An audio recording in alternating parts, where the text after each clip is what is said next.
Hello, party people. It's been a while since we did anything close to full setup, but just trying to get back in the swing of things. Had a brief little period where I don't want to say I ran out of ideas. I just didn't feel that motivated. But hopefully that time is over, because tonight we are doing a Yuri game. If you don't know what Yuri is, let's just say it involves women, loving women. I think I'm targeting a specific audience. I just want to see if I can get them. But it's nice to experiment with things every once in a while. Just content, though, of course, just content. Alright, guys. The game is called Heart of the Woods. I do have the PS5 stack. I did not buy the PS4 stack yet because I wasn't sure if I was even gonna like this game. It's almost midnight right now. I should be in bed by like 1:15, but I'm not sure that's gonna happen. It's okay though. That's what naps are for. Yeah, so let's get started. There's some stuff that I want to talk about, but we have all night for that. Hopefully my camera's in a good spot, but I'll double check before the game starts. Alright. As it says, Heart of the Woods, a Yuri mystery adventure. So it's a mystery as well. Who makes this game? Does it say? Why can't I? Oh, I guess I would see in the opening credits. Sakai? I never heard of this company. Oh, I like it. There we go. Yeah, some of these Ratalaika visual novel games are a little bit more expensive. I think there's more effort put into them. Thank you for purchasing.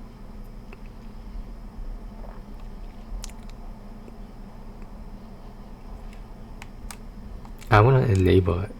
Screen shake is good.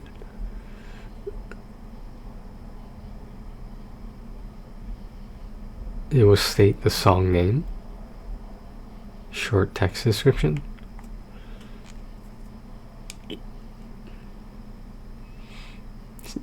I feel like her feet must be cold. Wait. Image descriptions? Why would you need this? Whatever, this is the name of it. Please enjoy Heart of the Woods.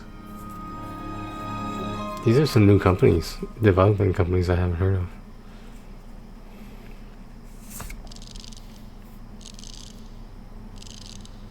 Is that a cricket and a grasshopper in the background?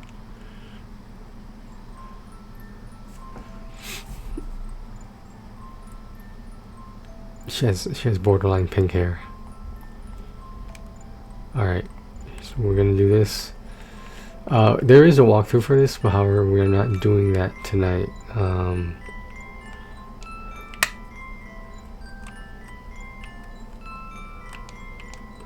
In case we do need to skip, for purposes of me going to bed early,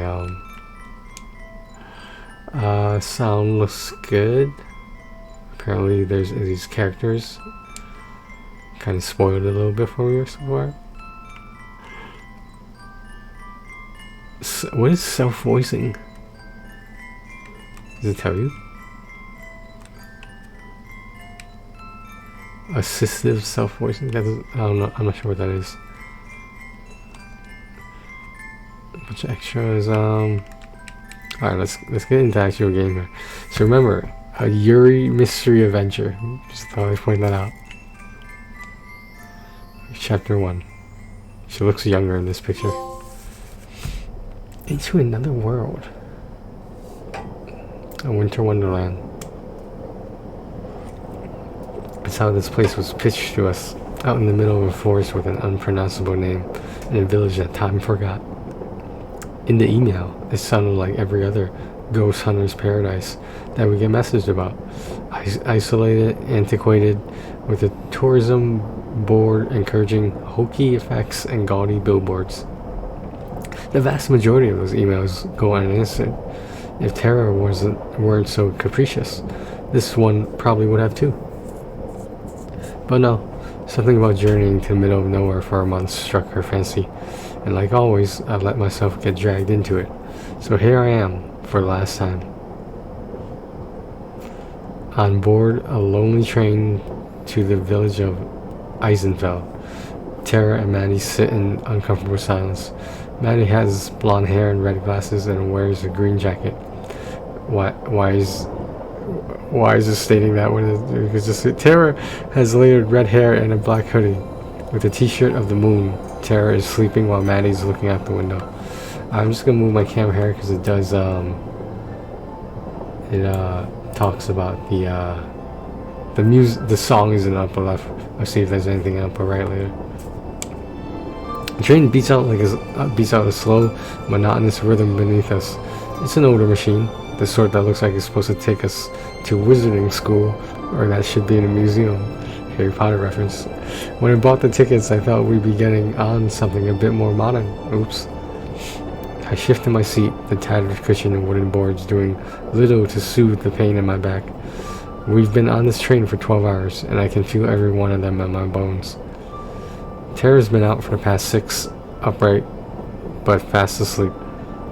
If the bumpy ride bothers her, she doesn't show it. She's sleeping with some sort of document in her hands. She does have a moon shirt too, huh? The paperback she was reading dangles low in her hand, in danger of losing her spot in the book. Oh no. I scuff my feet across the floor, kicking at nothing. As tired as I am, I'm afraid for our journey to end, for Tara to wake up, to have to talk to her. I'm almost offended that she can sleep. She would be as preoccupied as I am, fighting off intrusive thoughts and wondering what to say. You wouldn't know from looking at her. We've barely spoken for 3 days. That's how long ago I told her that this would be our last trip for the show together, and that I was quitting once we got back home. Everything since then, packing, booking our tickets, finding someone to take care of the cat while we're gone, happened in a blur. We've been cordial, but that's it. Are they like roommates or something? My heart hurts, but it tells me I made the right decision. Yawning, I lean back against my seat and pretend it's comfortable. The cushions are unnoticeable, nearly as firm as the wooden floor beneath us. A heater in the corner hems and haws like an old man, but it's not nearly powerful enough to fight off the chill. I desperately wish that I could sleep too, but one of us needs to be awake when we get to the station, and that it should be any minute now. Plus, I've never been able to fall asleep on planes or trains anyway. My eyes are sore, and I rub one of them as I press my cheek to the cold window. Outside, it may as well be another world compared to the city we left behind. If not for the moonlight, I wouldn't be able to see anything.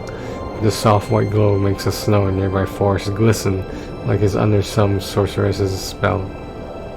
A winter wonderland. The trees are all bare, save for the blanket of snow that covers them. Their empty branches look like something out of a kid's Halloween movie, shaking in the wind as if possessed. They seem to stretch on forever, farther than I can even see. It's more like an ocean than a forest. Morgan certainly wasn't exaggerating when she said this place was remote. Intermittent lights flicker amongst the trees in the distant darkness, which I assume come from either winter campers or hermits. I call them crazy, but I'm about to be in the same exact position. Something catches my eye way out in the woods. One of the trees, barely visible, seems to shake in a different way than the rest, as if blown by a different breeze. A thin layer of frost is beginning to form on the outside of the window as I push my face against it, turning to try and find whatever it was I saw. But it's gone though. It was almost certainly never even to begin with. Either my eyes were playing tricks on me or the moonlight was. I sigh and sit back again, allowing my eyes to barely close. I won't fall asleep. I'll just. I'm jostled back in alertness as the train lurches harder than before. There's a shrill whistling sound, and then the shudders of the train grow stronger as we begin to slow down. The driver hit the brakes. We're almost there.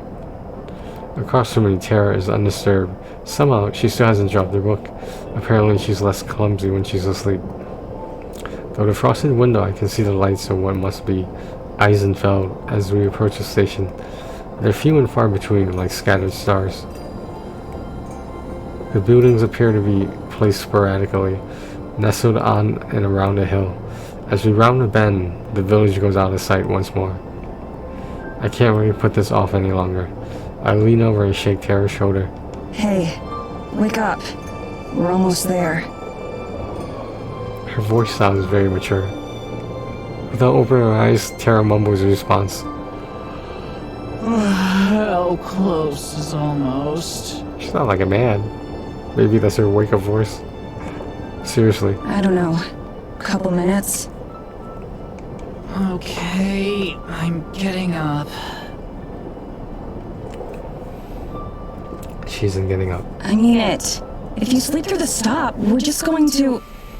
I'm up, Mads. Wow.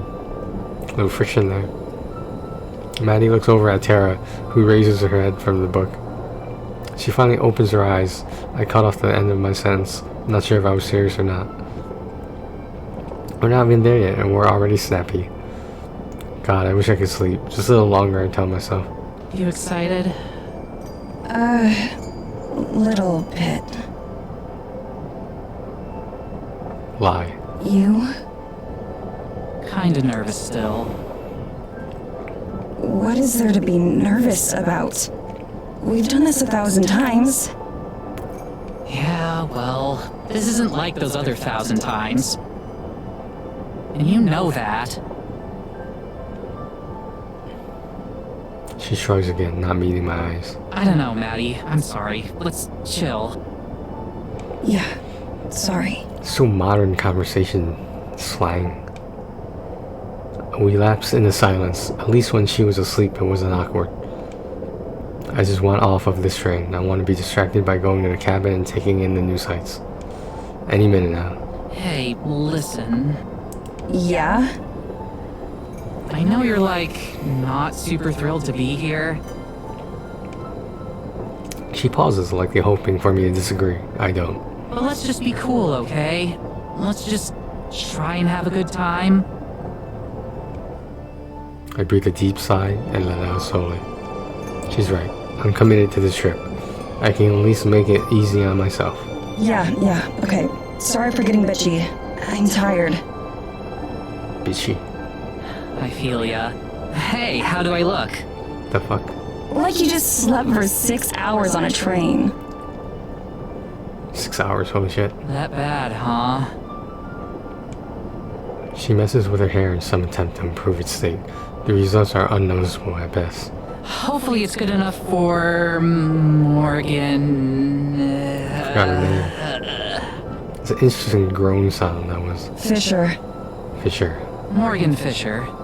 If she's meeting her online hero or whatever, then I doubt she'll care that your hair's a mess. Her online hero. God, I hope not. I don't want to end up on some fashion faux pas vid. For real though, if she's super fangirly, then let's just let her get it out of her system and hopefully she won't make things weird later. Making things get weird later is kind of our specialty though. Yeah, true. But hey, it got us to 250,000 subs, so like, we must have been doing something right. 250,000, holy shit. Oh, all these games are becoming available because it's midnight. Now it's onto my phone too with the PlayStation app. I just nod. Yo, I'm loving the voiceovers, even though they sound kind of miscasted a little bit, if that's a word. It's a welcome surprise. I still can't help but fixate on how everything she says is past tense. It's over after this. It's fully my decision. All I have to do is say the words, and things will go back to normal. I doubt Tara would ever bring it up again, if I asked her not to. It'd be so easy.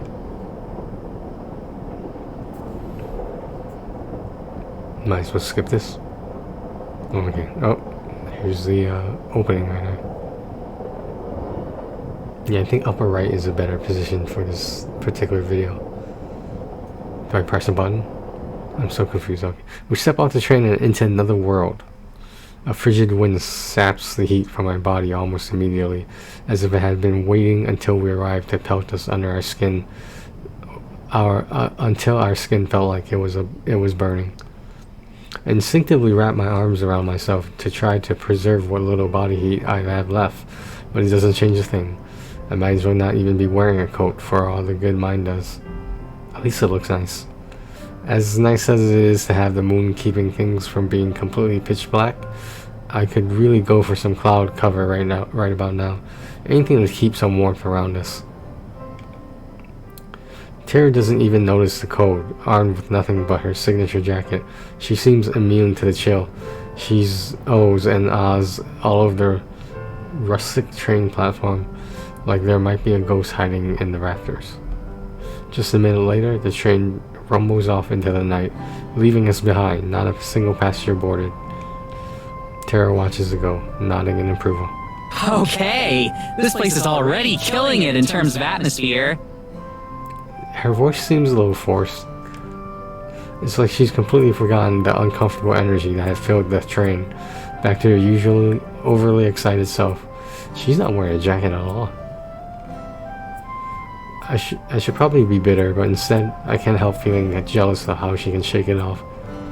Like a Taylor Swift song. She has a little pocket camera that she's been carrying with her, and she uses it to take a few pictures of the inky blackness surrounding us.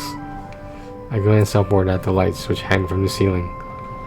They're small candles lit with real flame as opposed to electric. One of them has been blown out and swings uselessly in a breeze. They're about as ineffective at keeping away from the darkness as my coat is at keeping me warm. The low light will surely ruin Tara's photos, but she's snapping away without a care. You know none of those are actually going to be visible, right? She ignores me. I should probably just let her enjoy the moment. This place really does feel super eerie. Listen. I do, and it soon becomes apparent what she's referring to. The silence. All around us is quiet. Even the sound of the train has faded, leaving us in total solitude. The flickering lights of Eisenfeld seem impossibly far away, though I know it can't be more than a half hour's walk. It's so quiet. Isn't that cool? We're definitely not in Kansas anymore. That's one way to put it. I strain my eyes and ears looking for any hint of Morgan, who's supposed to be picking us up. You'd think the sound of a car's engine would carry pretty far out here. For real though, I think this could be the place where we finally get some hard evidence. Something solid. She says this every time, but she usually sounds like she means it more. Just look at it. Something's gotta be out there. I can feel it. Something's out there already. We both look off towards the trees. From the train, it was difficult to see where they ended. Here on the platform, it's impossible. My expectations aren't any higher than usual though, which is to say, non-existent. I wonder if Tara really believes what she's saying either. When she speaks again, her voice is quiet. That would be the perfect send-off, wouldn't it? Her words sting. Damn it, not here, not already. I want to try and deflect away from this somehow, to set her back on her path. Let her enjoy this moment without me spoiling it. Who knows? Maybe this will be the one that finally gets you a con panel so you don't have to crash someone else's. That was one time, and their panel would have sucked without me. Her voice has an edge of her typical bravado again. It's a relief to hear. She returns to her camera, and I give myself a moment to try and take in my surroundings. Supernatural or not, there's something oddly serene about this place. That said, I like it a lot more if it wasn't so damn cold. I shiver and cross my arms even tighter. Surely Morgan will be here soon. I can't wait to see the village tomorrow. I hope it's like one of those museum exhibits with the little replica towns and people. In what way? Like, architecturally. Apologies, guys. Apologies. She sounds out the word slowly. All rustic and old-timey. I can't imagine that it'll be that different from home. They've got to be modern enough for Morgan to watch Paranormal after all. If you're expecting people to be walking around in monocles and waistcoats, you're gonna be disappointed. Here I thought I'd finally get a chance to show off how amazing I'd look in a top hat. I'm sure you'd be the teen heartthrob of the Victorian era. That's a pretty good accent. She gives me a brief snort of amusement. Her responses feel more muted than usual, but the fact that we're still able to banter is a good sign. I'm glad I can cheer her up, even if I was the cause of her low mood in the first place. However, after a moment, she looks back at me. Her expression is serious for once. Okay, so about Morgan. Like I said before, let's give her a chance to get all the excitement out of the way first. We should be nice and friendly, but let's try to keep it professional. I never thought I'd hear you, of all people, say that. I find myself flashing back to all the unprofessional situations I've had to extricate Tara from, ranging from bad one-night stands to actual police custody. There are a lot of ways I could describe Tara, but unprofessional is definitely not one of them. Hey, I usually make a good first impression. It's just the second impression and beyond that you've got to watch out for. She can play it cool all she wants, but I can tell from the way she's bouncing up and down that she's undeniably excited for this fangirling she mentioned. It's usually one of her favorite parts. I'm sure a little ego boost will go a long way right about now. I can feel myself hopping back and forth slightly as well. That's more out of a desire to keep my blood flowing. Thankfully, it isn't too long before I can see the silhouette of someone approaching through the storm. Oh, thank God. It's gotta be her, right? I don't know. Given that we're the only people out here, I really hope so. As the girl gets closer, she gets easier to see. She's not exactly an imposing figure, but she moves with a purpose. She's carrying a large thermos, which she raises in greeting as she approaches. Morgan has orange hair, green eyes, and a handmade sweater. She doesn't emote as she approaches the girls at an empty train station. I wave back. One of the first things I notice about her is, for some ungodly reason, she's not wearing a coat. All she's got on to protect her from the frigid weather is what looks like a hand-knit sweater, much like Tara. When she reaches the platform, she greets us with nothing more than a tired smile and a small nod.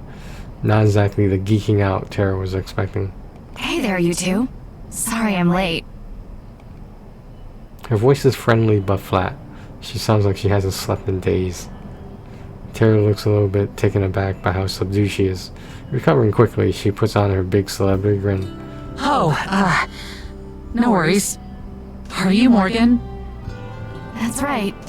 It's really nice to meet you, Tara. She sounds so much older than the way her character looks.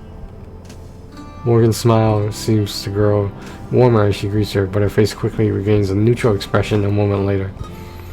I can see Tara's faltering as she realizes that this is clearly the maximum amount of geeking out this girl is capable of.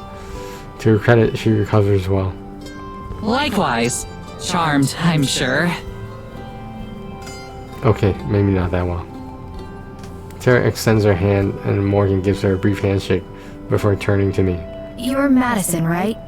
I think we spoke online already. Just Maddie is fine. Nice to meet you. She shakes my hand as well. It's a firm, friendly handshake that ends as quickly as it began. Before she continues, she takes another sip from her thermos. I find myself wishing for a cup of coffee too. It really is nice to meet the two of you. I'm sure you receive a lot of invitations, so I'm glad you were interested in mine. Are you kidding? A remote village in the middle of a huge forest? There's no way I'd pass that up. I've heard all kinds of stories about the things you'll find in places like this. Hopefully not too many, or I won't have anything new for you. Oh, I'm sure you've got something I'll be interested in. Real smooth Tara. So much for being professional. I can see Morgan's mouth twitch slightly at the comment. I can only hope it was something closer to a smile than a grimace. Tomorrow I can show you around the village. There isn't too much out of the ordinary there, but I'm sure you can find a few things that interest you. That would be wonderful. We can go sightseeing when Tara isn't off chasing spirits around in the woods. Look at that ponytail that Maddie sort of has on her shoulder over there. Dude, if I had to rate this this little montage thing here, whatever you want to call it, I would say Maddie is by far the most attractive. Just throwing that out there. Morgan and I both smile. Tara flashes me a look of mock annoyance for the slight. But it's probably eating her up at that I've gotten more of a reaction out of Morgan than she has. It's about a half-hour's carriage ride to the cabin if you guys want to head out. Do you need help with your bags at all? Tara lifts her bags, giving Morgan another shiny grin. I'm pretty sure I see her accidentally flex her arms too. Don't even worry about it. I got this. Okay, cool. This way. As we follow her, I can see Tara pouting behind her. I've never seen the wind get taken out of her sails like that. At least she gives her another thing to think about besides my departure. Wait a second. Did she say carriage? No way. We're standing in front of the honest-to-God horse-drawn carriage. If it weren't for the little white puffs of breath coming from the horses' noses, I'd be willing to believe that was some sort of commemorative statue. This is so cool. Is it yours? It belongs to my family. Given that there aren't any roads through the woods, there isn't really a point to anyone out here owning a car. I move closer, examining the craftsmanship as best as I can in the moonlight. The design is fairly bare bones, but a few flourishes here and there, and some semi-ornate painted finishes make it clear that this was something built with love and care. Somehow, I'm the only one who seems intrigued by our ride. Tara, come take a look at this. As I speak, I look back and see her standing completely still, as if the cold air has her rooted to the spot. Give me a sec. I'm just taking in the view a bit. From a distance. She's trying to act nonchalant, but her wide eyes keep flicking towards the horses. Her previously genuine grin has turned into a very nervous grimace. Slowly inching forward, she scoots further away from the horses as she approaches the carriage. I doubt she planned for part of her first impression to be Morgan learning that she's absolutely terrified of horses. She had better at least learn to tolerate them, or this is going to be an even longer trip than I expected. Wait, if this is the only way through the woods, how are we going to get back and forth between the cabin and the village? Don't tell me we'll have our own carriage. Neither of us can drive one. Oh, I'm going to be driving you. I can take you back and forth and help you navigate the woods. You didn't expect me to just let you wander around a forest in the middle of nowhere without a guide, did you? Tara's still slowly making her way towards the carriage. Does her best to give me a look of excitement. If anything, it resembles the look of a panicked hostage. The fact that she's still trying to play it cool is almost admirable in its futility. You're sure that's not any trouble? I'd hate to inconvenience you any more than we already have. It's no trouble. I run my own shop, so my schedule is pretty flexible. I'm more than happy to help. She looks over at Tara, who has finally made it within a few feet of the carriage. She shoots us both a thumbs up. I have a feeling she might need it. Trust me, you have no idea. Morgan turns and deftly swings up into her seat, taking a hold of the reins. Tara finally manages to place her hands on the carriage and climb up to sit alongside her, shaking all the way. I let out a brief sigh of relief and follow suit, mounting up next to Tara.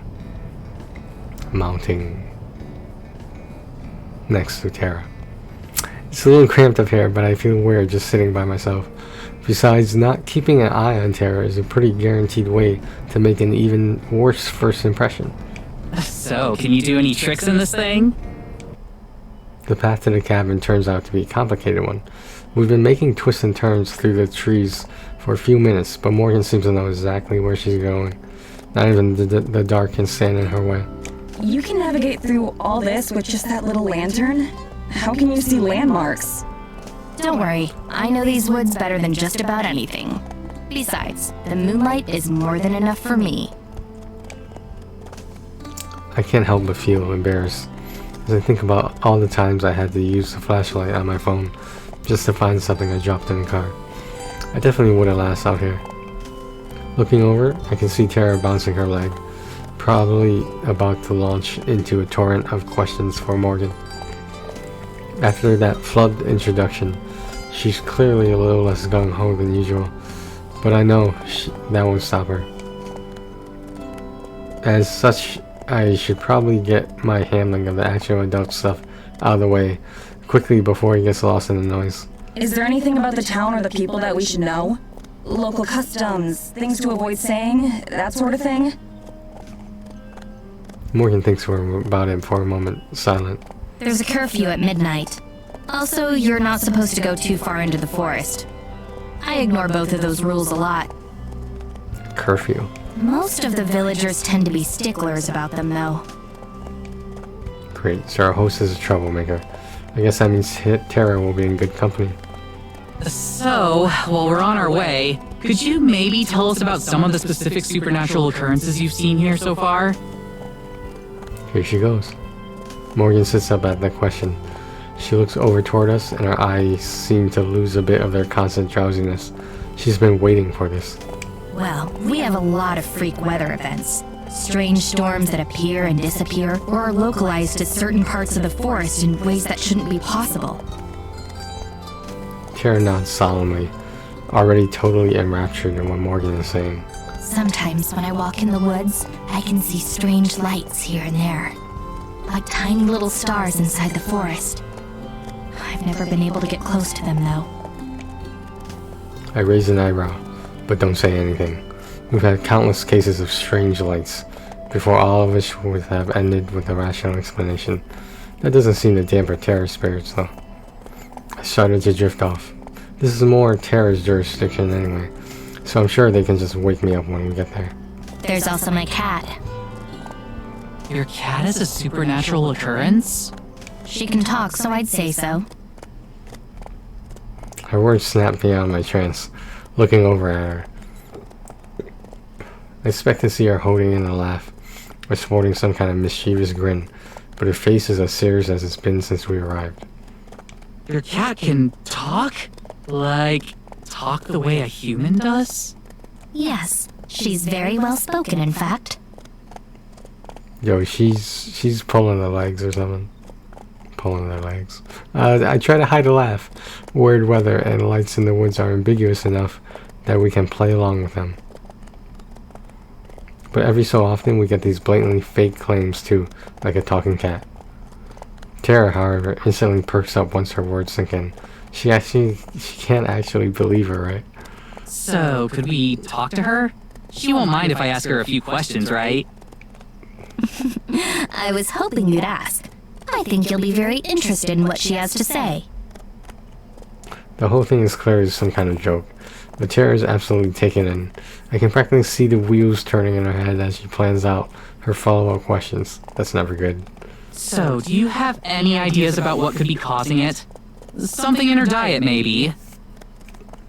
I don't think so. Have you been feeding her some kind of special Eisenfeld cat food? Can I try some? Okay, I think that's enough of that. When Tara starts talking about eating cat food, it's time for me to exercise a little diplomacy and move the conversation forward. Crazy or not, I think we should move on. So, what kind of things does she talk to you about? Just about our lives for the most part. I figure you'd be better off hearing it from her rather than me. I'm sure that'll be illuminating. I'll say, if there's something that paranormal in the village itself, you must have seen way crazier stuff in these woods. She starts to gesture as she talks, pointing back towards the village and swinging her arms around as she mentions the woods. Well, there's one pretty major thing, but you probably won't believe me. I wouldn't have come out here if I didn't believe you. Anything you have to say, I want to hear. About a talking cat. I can't detect a hint of cynicism in her voice. Either she really believed that the girl she just met has a talking cat, or she's giving a performance worthy of an Oscar. Are you sure? 110%. Lay it on me. She winks at her and flashes her finger guns back in celebrity mode. Tara's good at recovery with these things, but I've never seen her recover on this level with such speed. But as I watch her lean in towards Morgan and make sure she catches her next statement, I realize another possible reason for her passionate response. If there's one thing she loves more than hearing strange stories, it's trying to impress a cute girl. Now things are starting to fall into place a bit more. Well, one of the main reasons I called you out here is I'm not sure if it has a name, but it's some kind of forest spirit.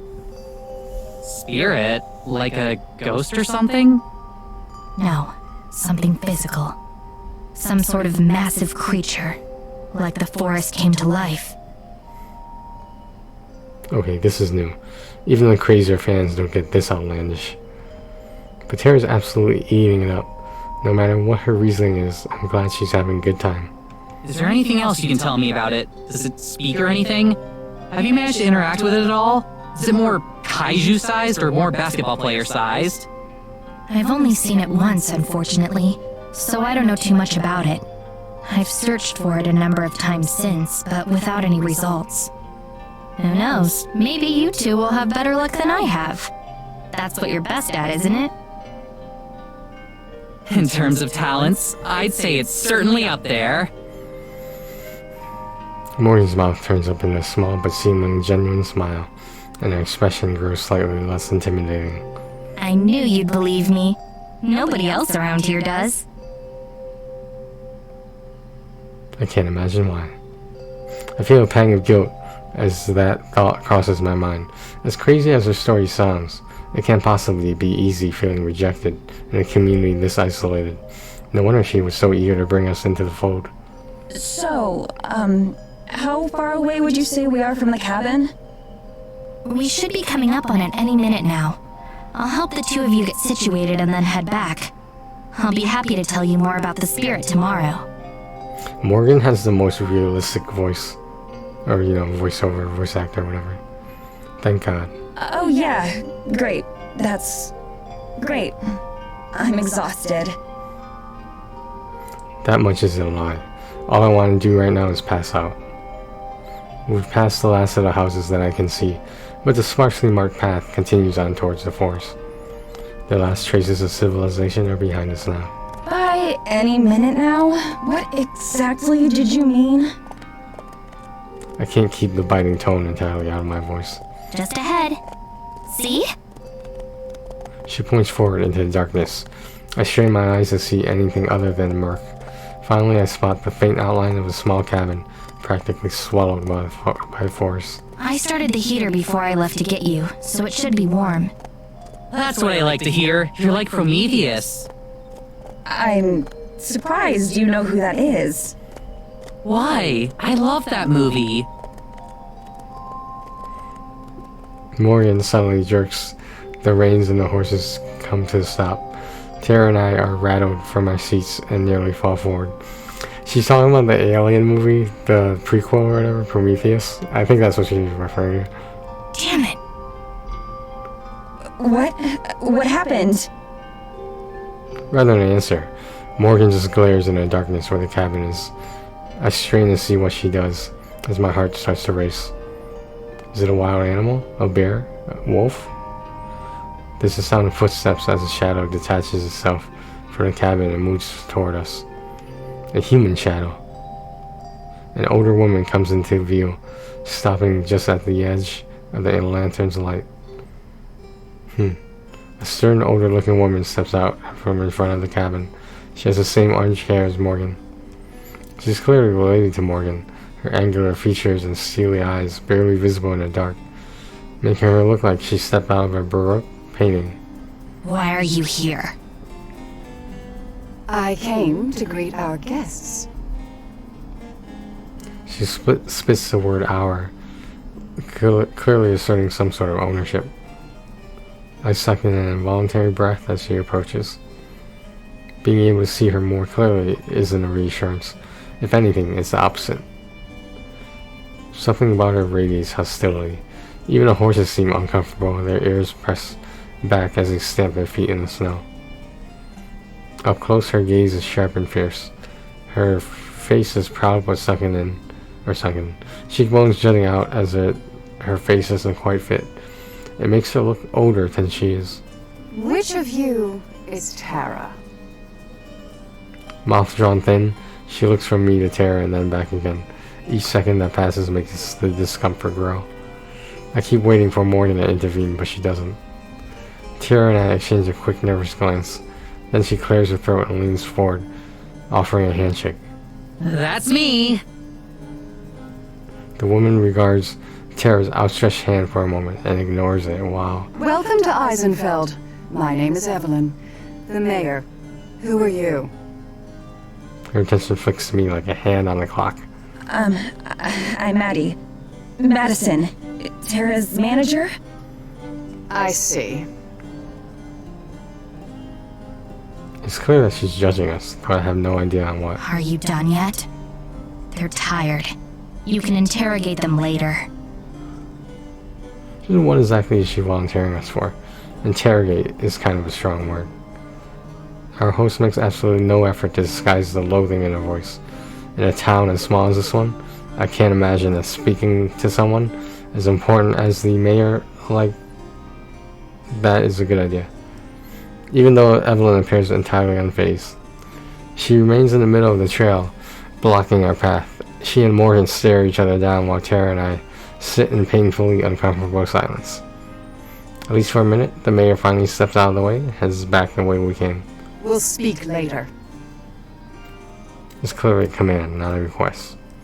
The carriage sits immobile until the sound of Evelyn's footsteps are lost to the night. And even beyond that. So she seems nice. Her statement seems to snap Morgan back into the present.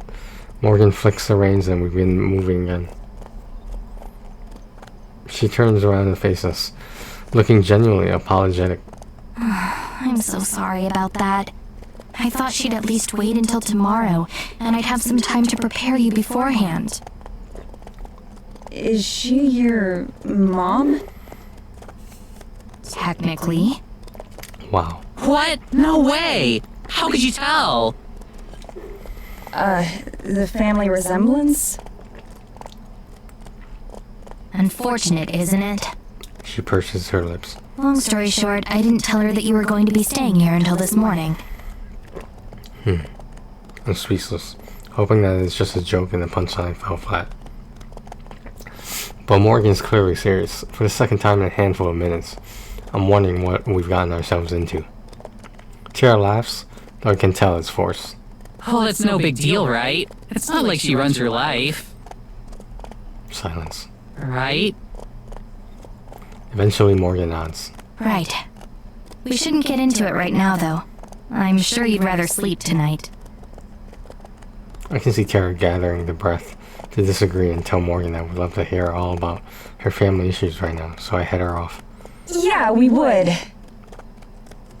Whatever family drama it is that she's gotten us involved in, it can at least wait until I'm not about to pass out. The carriage comes to a stop just a few feet away from the door. A small stone path is now cleared away from it and leads to a short flight of stairs.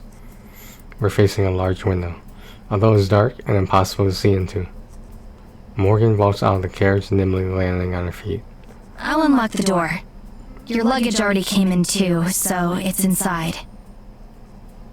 Tara launches herself out of the carriage, just like Morgan did, and she quickly scurries away from the patient horses, eyeing them for any sudden movements. I climb down and she stands an extremely safe distance away. Alright, so I'm going to try something, guys. A lot of this, like, scene description I feel is a little bit unnecessary. So this is like, it's like the narrator thinking out loud. Let me see if I can actually turn those off. I don't think I can, though. Okay, this is the text, apparently. The self-voicing, what does that mean? Self-voicing enabled, self-voicing unselected. Self-voicing off, self-voicing disabled. If I turn the image descriptions off, maybe we'll just go to dialogue. Because that's essentially what I want to hear the most.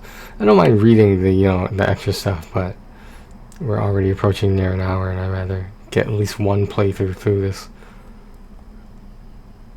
I can't carry all of this on my own, you know. Oh, apparently it's still there.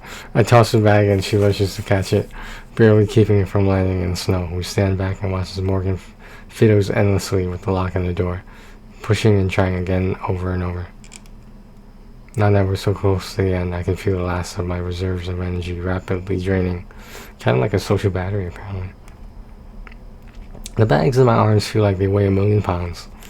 Let me turn the shit back on.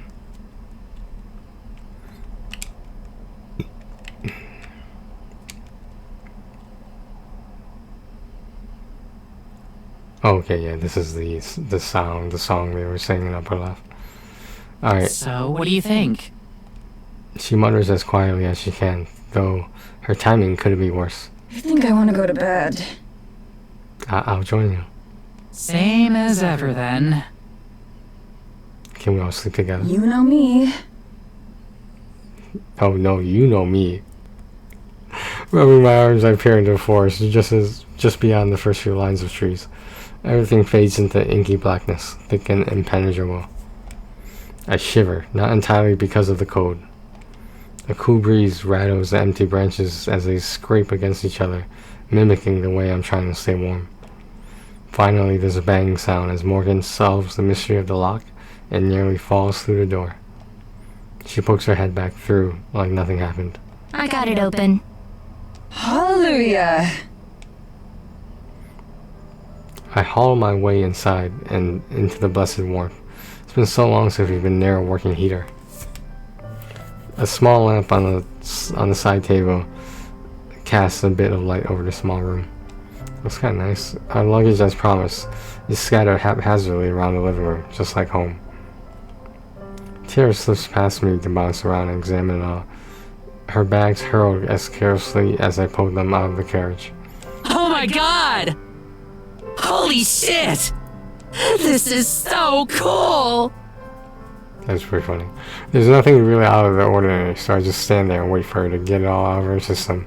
Isn't this the coolest? It's like staying in a history museum.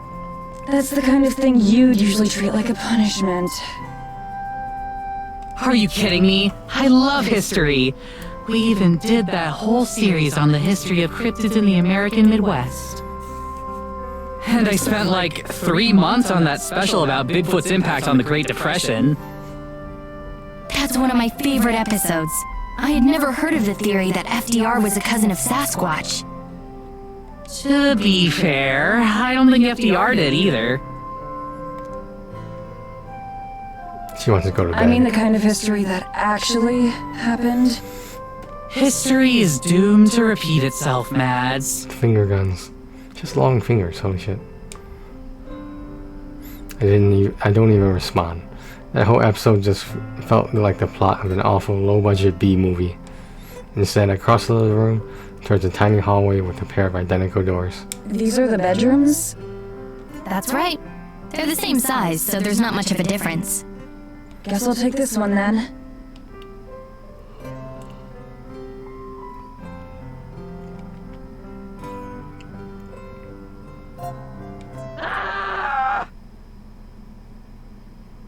Suddenly, I hear the yelp in pain or horror. I rush back out, knocking over my suitcase and nearly slamming into the door as I go. I half expect to see Morgan holding a bloody knife or something, but instead Tara's just holding her phone. What happened? A tragedy. Actually, worse, the apocalypse. Check out your phone. I do what she says, expecting a news article or an alert or something, but there's nothing. What? I don't have anything. Exactly. No service out here. I check. Sure enough, she's right.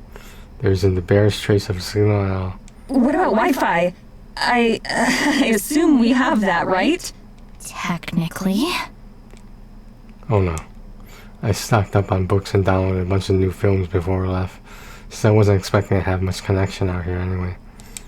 But I'm willing to bet the thought never even crossed Tara's mind. Good thing I packed a few books I think she'll like too. Tara glumly pockets her phone again as Morgan gives us a nice, small smile. Let me give you the quick tour. I don't think it's entirely necessary since we can see everything ourselves, but I don't stop her. This is the kitchen. There's a stove and an oven. The stove is somewhat picky and doesn't always like to work. Actually, I guess it's the same for the oven. Don't worry, I don't know how to cook anyway.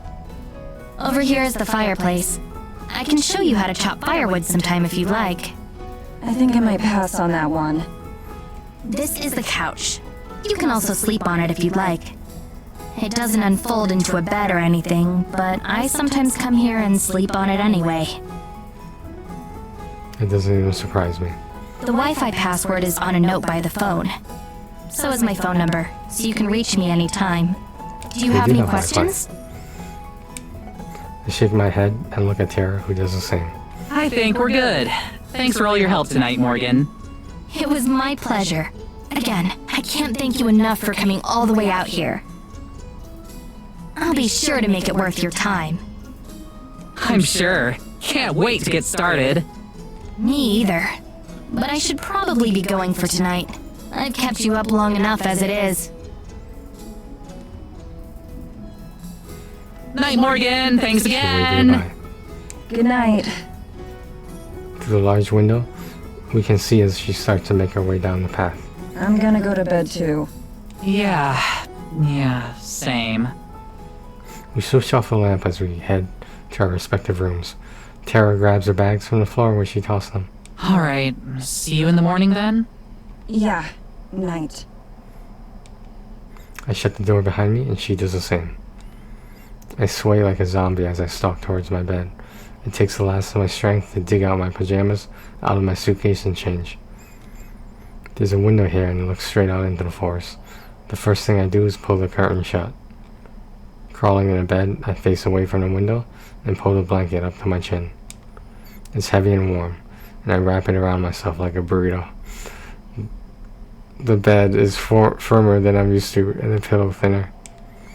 There are like 3 other blankets though, so I ball one of them up and use that as a second pillow. I've heard that burrito comment before. No comment to the comment. As I try to get comfortable, my thoughts start to drift off. A detached part of me is glad that the timing worked out well enough to avoid jet lag. And in all, aside from Wi-Fi, this is pretty nice as far as accommodations go, especially since we're not paying for it. Seems strange that Morgan would come all the way out here just to take naps sometimes, but I can already tell she's most of what Morgan does would be considered strange. Strange but harmless, I don't mind. But even when I think of her mother, the mayor, a chill runs down my spine, and I bundle myself even more tightly in the blankets. I should give her a second chance though, especially if she didn't have anything warning about our arrival. It stands to reason that she'd be annoyed at Morgan renting out her family's cabin like that. When I think of it that way, her reaction seems pretty justified. I'll just be extra polite to her next time we meet. Hopefully it isn't an interrogation like Morgan said. That was probably just her being dramatic. I yawn, wishing sleep would come faster. I expected to be out before my head even hit the pillow, not lying here with my thoughts racing. I try to block out everything and focus on my breathing. In, out. In, out. In. A loud tap tap tap on the window cuts through the silence. My heart leaps to my throat as I bolt upright in bed. I get tangled on the blankets, scrambling to haul them way off me. With one hand, I desperately feel for my glasses nearby. I find them and shove them onto my face, nearly jabbing my eye out. With horror, I look to the window, the one that made me uncomfortable from the start. It's Morgan. Lantern in hand, fists raised against the glass. She stands there patiently. If she knows what kind of emotional roller coaster she just put me through, she doesn't show it. Shakily, I walk over to the window and I've been switching off of the lamp. With some difficulty, I wrench it open, disturbing a small mound of snow. Yes? It's the best I can manage. Anything longer, and I'm not sure I could keep it civil. Sorry, I forgot to tell you. Please be ready to go by 8, and I'll come pick you up. I just blink, unable to comprehend what I'm hearing. Is that okay? We could make it 8:30, but no later. No, 8 is fine. Is that all? That's right. Have a good night. Sorry if I disturbed you. I slammed the window shut and hobbled back to bed. She doubled back in the snow and scared the hell out of me for that. I checked the time on my phone. It's nearly midnight. 8 hours to sleep and then be ready to go. It's going to be a long month, isn't it? It's 8 hours and 34 minutes later. I know because I'm telling time is my phone's only remaining function. And I still check it constantly. Something might change. Shooter Ward Morgan was there to pick us up right at 8. It's a minor miracle that Tara and I were both ready to go. I don't know who had it worse, me waking up to my alarm, or Tara waking up to me banging on her door. Even now, she slowly eats a piece of bread from the kitchen, looking for all the world like a cow chewing cud. With each bump that the carriage hits, my tiny cup of coffee threatens to smell onto my hand. I'm not sure that I feel it. After answering Morgan's perfunctory questions about our first night, we spent the rest of the ride in silence. She didn't acknowledge at all how she had knocked on my window. Apparently, it wasn't remarkable enough to her to deserve another mention. I watched over from her shoulder as we approached the town. From the train last night, the scattered lights made Eisenfield appear to be a lot larger than it really is. Now in the daylight, I had to strain my eyes to pick out some of the buildings against the hills of snow. Tara's missing it all, staring at her feet. Crumbs litter the floor beneath her. Morgan guides us along a path that I'm pretty sure is the same one as last night. A few villagers come out of the way of our carriage, not even turning to look. It must be a regular occurrence. Even though it's hard for anyone to see us in here, I still feel self-conscious. I clutch the bag of camera gear tighter to my chest, hiding myself behind it. There aren't any other carriages on the road, nor anything bigger than a pushcart, so we still stand out, at least in my head. If the situation is all awkward or out of the ordinary to Morgan, she doesn't show it. She pulls the reins and the carriage comes to a stop in the road. There aren't as many other people up here, but what few there are give us a wide berth. And here we are. Tara finally perks up, the words clearly spoken for her benefit. It takes her a moment to realize that we've made an entrance. As soon as she does, she's in showbiz mode.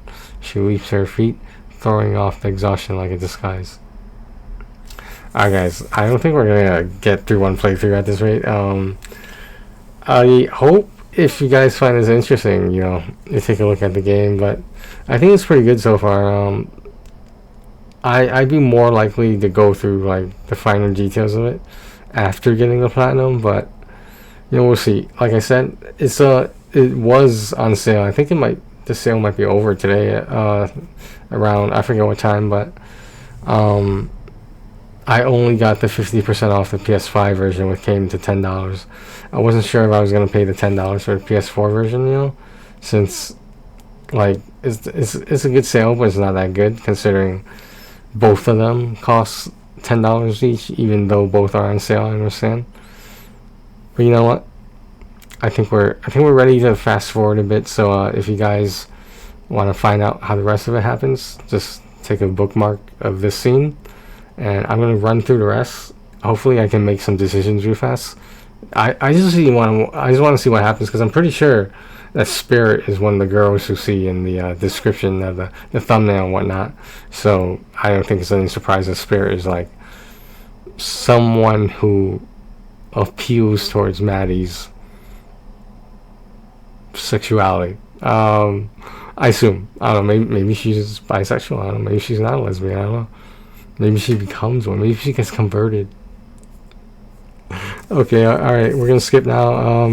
Alright, I hope you guys who are not following the rest of this video, if you I hope you enjoy the story at however long it takes you to go through it.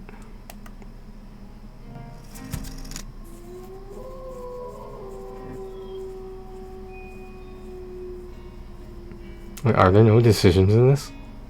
No way. Really? There's no decisions in this? No, come on.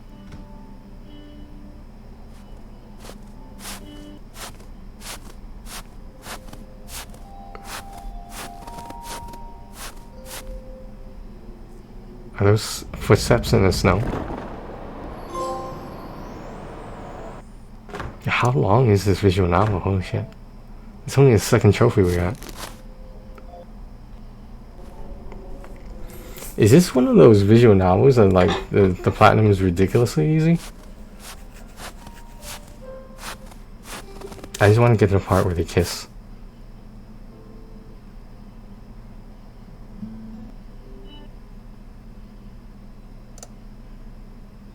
Or possibly more.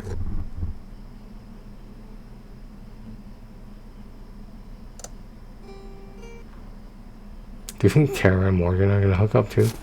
I mean, Manny's already got the forest spirit.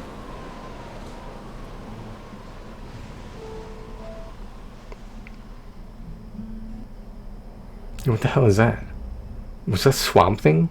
Is that what that thing was? Oh, there's a cat there. Is this Morgan's room?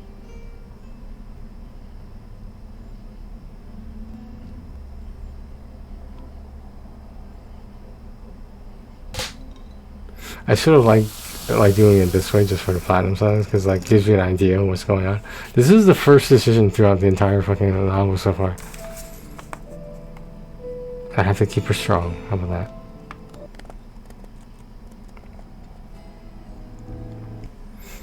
I question how impactful the decisions are, because this is already really long. That's what she said. Yeah, it's the third trophy. How long are these chapters? I think you get a trophy per chapter. She'll pay for this. I guess the mayor doesn't like him.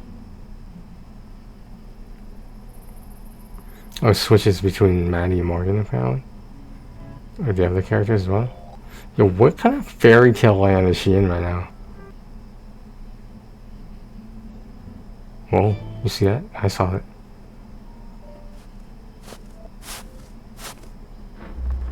it. Swamp Thing exciting.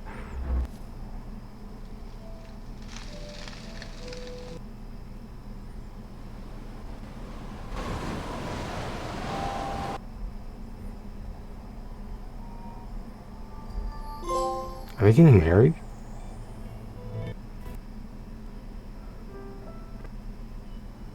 She looks ridiculous in that getup. We're going back to Morgan now. I didn't realize Morgan was like such an important character. I thought it was all about Maddie and the spirit.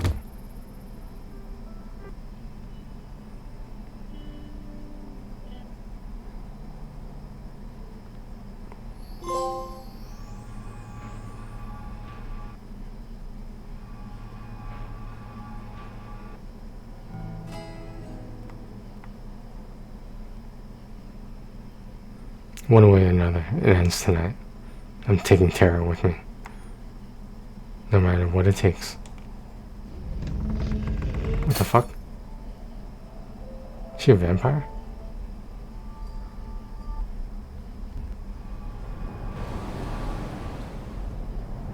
How many relationships are going on in this sequence? No way. No way is...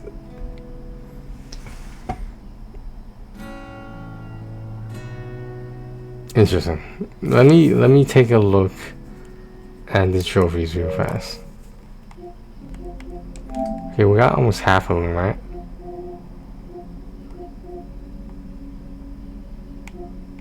Like, I don't know if you're supposed to like. This is 6 chapters, right? What ending did we get? Interesting. I wonder if I can platinum this right now.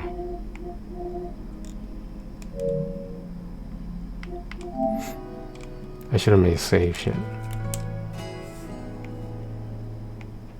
Okay, we're gonna make some saves. How's that sound?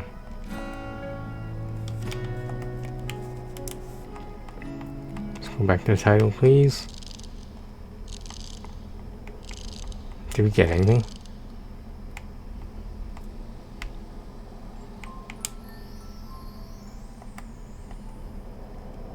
This is like all this other shit that doesn't matter.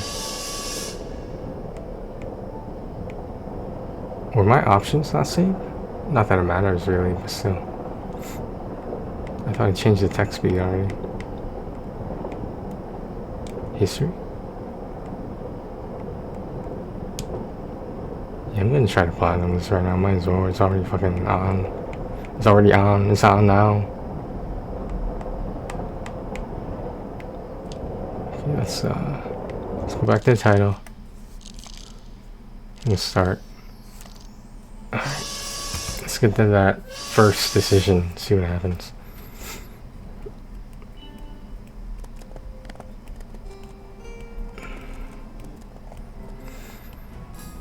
This is the awkward part, where we're just sitting here, waiting for the decision. During an easy platinum of a visual novel. As you can see, it's very visual. And it's very novel as well.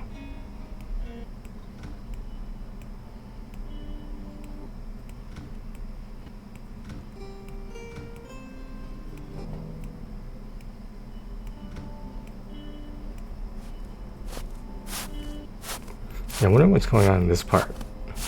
Is it like a ferry or something?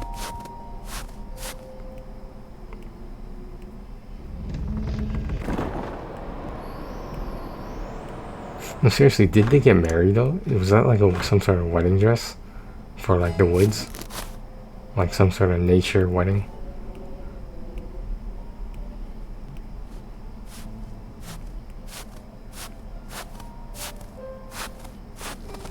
Did she just go to read to her sometimes or something? Is that what's going on?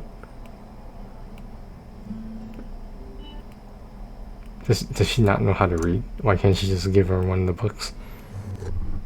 Because clearly she understands the language they're speaking. In this case, English. It's crazy how far you go without the decisions popping up. There's not even that many decisions, which is crazy to me.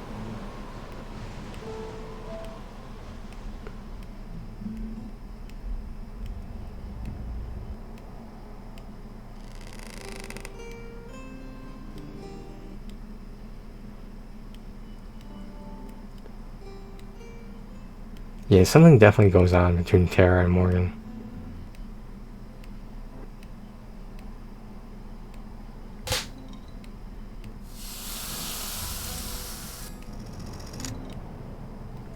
Alright, so we're gonna go this way.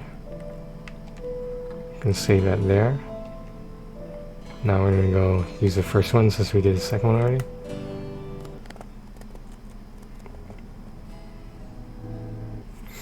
Can they not find her and just presume she's dead or something? No, she's right here, isn't she?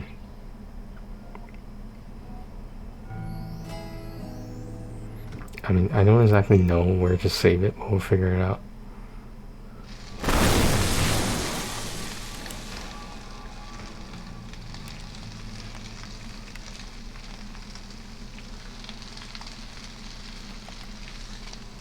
Someone gets killed? Why is the mayor so evil? Is she a vampire? I think she's a vampire. This is not what I was expecting in this visual novel. I wasn't expecting all those pixies and fairies either.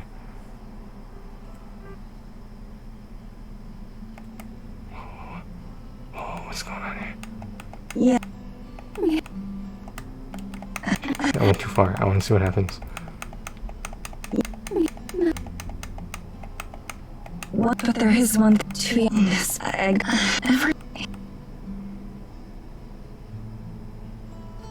definitely reading this part. Mandy and Abigail sit together in front of the moon, like... It's not your fault at all. Don't ever blame yourself for any of this. I know I don't. So emotional. Ever since we met, that day in the forest clearing, all you've done is made things better for me. I don't know if I ever told you this, but during those first days after we met, seeing you again was all that I would look forward to.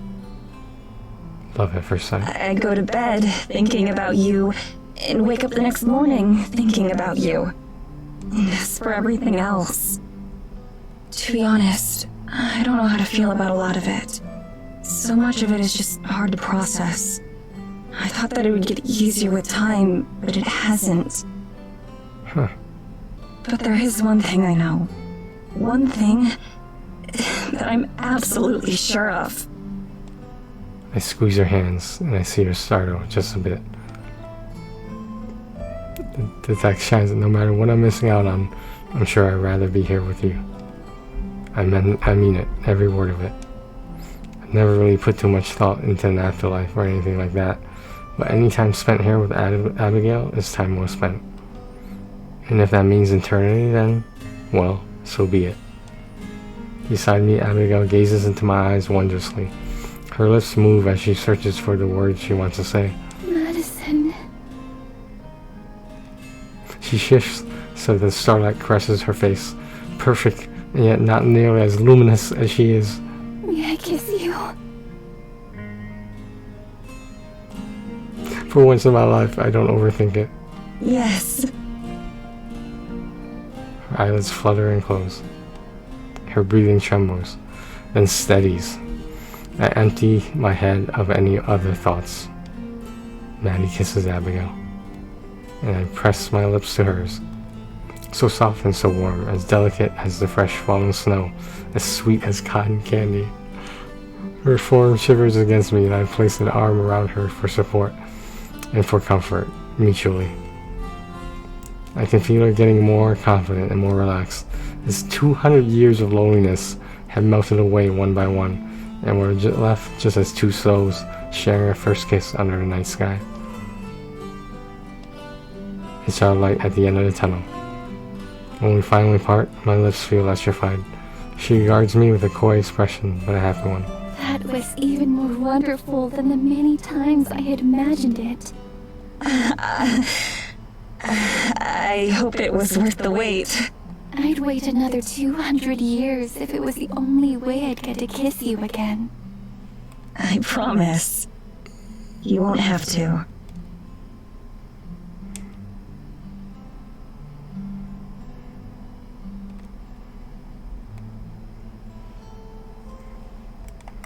Okay.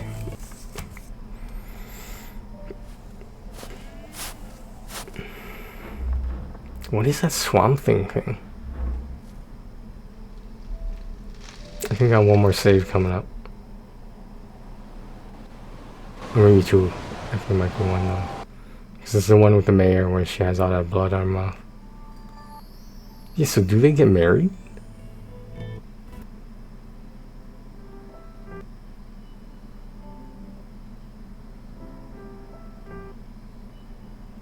Interesting.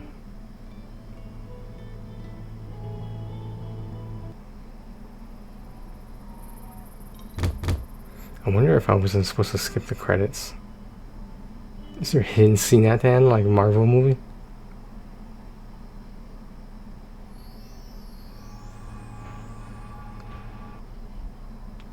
Yeah, so there's definitely only 6 chapters. What's this one? I don't remember this one. Yeah, so 3, 4, 6 are the decisions so far. I promise.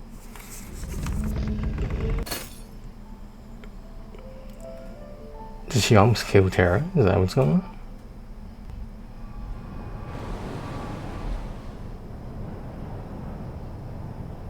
Is she like a demon? Huh. So like, how do I know which ending I got? Am I supposed to say for the credits? I must be. Well, I won't let this video drag on any longer. There appears to be 3 different endings and some collectibles, if you want to call them that. Yeah, let's see what happens. But I'll do that off recording. It's hot as balls in here again. Just fucking electronics, especially during full setup, they make the room so goddamn hot. But it's the price you pay as a content creator. Am I technically a variety, not a streamer, but a variety recorder? Alright, do we get an ending at the end? Do I have to redo that first one? I think I only picked the second options for the first playthrough. and I only picked the first options for this playthrough, so we'll see how it happens.